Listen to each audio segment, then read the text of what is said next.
नमस्कार, capital TV देख रहे हैं आप। मैं हूं आपके साथ प्रगति चतुर्वेदी।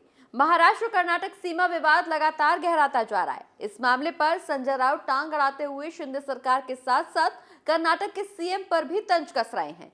लेकिन अब कर्नाटक के सीएम बसवराज बोम्मई ने संजय राउत को सबक सिखाने का काम किया है। संजय राउत पर निशाना साधते हुए उन्होंने देशद्रोही के साथ साथ चीन का एजेंट तक उन्हें बता दिया है, जिससे उद्धव गुट में खलबली मच गई है। आखिर क्या है ये पूरा मामला, इस रिपोर्ट में देखिए।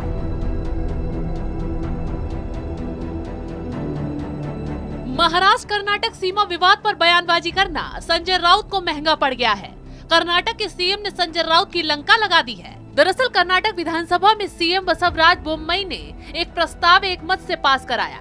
इस प्रस्ताव को पेश करते हुए ये तय किया गया कि कर्नाटक की 1 इंच भी जमीन महाराष्ट्र को नहीं दी जाएगी। ये प्रस्ताव पेश करते हुए सीएम बोम्मई संजय राउत पर जमकर भड़के और कहा कि संजय राउत चीन की तरह कर्नाटक में अंदर घुसने की भाषा बोल रहे हैं। संजय राउत देशद्रोही हैं, वे चीन के एजेंट हैं। मैं उन पर ये इल्जाम लगाता हूँ। महाराष्ट्र के नेता अगर इसी तरह का बयान देते रहे, उन पर कानूनी कार्रवाई की जाएगी। महाराष्ट्र के नेता यहाँ आकर 19 दिसंबर को काला दिवस मनाने की तैयारी कर रहे हैं। हमने ऐसा नहीं होने दिया। महाराष्ट्र के जयंत पाटिल और संजय राउत ने मेरे खिलाफ घटिया स्तर की बयानबाजी की। उन्होंने कहा कि बोम्मई को मस्ती चढ़ी है। ऐसे बयानों से उनकी सोच कितनी छोटी है नजर आती है। आगे सीएम बोम्मई ने कहा कि महाराष्ट्र के मंत्री कर्नाटक का पानी रोकने की बात करते हैं, लेकिन हवा और पानी राष्ट्रीय संपत्ति है, इसे कोई भी रोक नहीं सकता। हमारे लिए सीमा विवाद खत्म हो चुका है।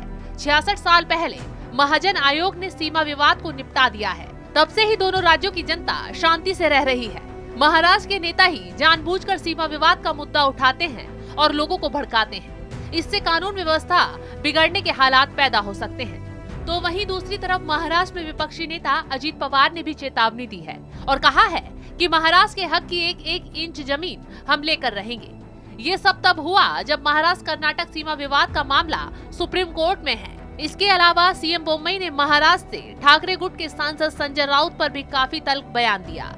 केंद्रीय मंत्री अमित शाह ने दोनों राज्यों के मुख्यमंत्रियों के साथ मीटिंग कर ये कहा था कि इस बारे में जब तक सुप्रीम कोर्ट का फैसला नहीं आ जाता, तब तक दोनों ओर से बयानबाजी नहीं होनी चाहिए और न ही एक दूसरे की वर्तमान सीमा की जमीन पर कोई दावा होना चाहिए। लेकिन केंद्रीय गृह मंत्री के इस निर्देश का कोई असर होता दिखाई नहीं दे रहा है।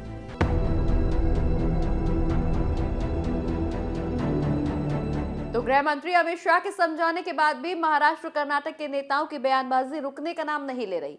फिलहाल तो सीमा विवाद पर सुप्रीम कोर्ट के फैसले का इंतजार किया जा रहा है, जिसके बाद मोदी सरकार भी कोई बड़ा एक्शन ले सकती है। वहीं दूसरी तरफ सीएम बोम्मई ने कि संजय राउत को चीन का एजेंट बताने वाले बयान पर विपक्ष ने अब हंगामा खड़ा कर दिया है। संजय राउत बुरी तरह से बौखला उठे हैं। इस खबर में बस इतना ही। आप देखते रहिए कैपिटल टीवी। नमस्कार।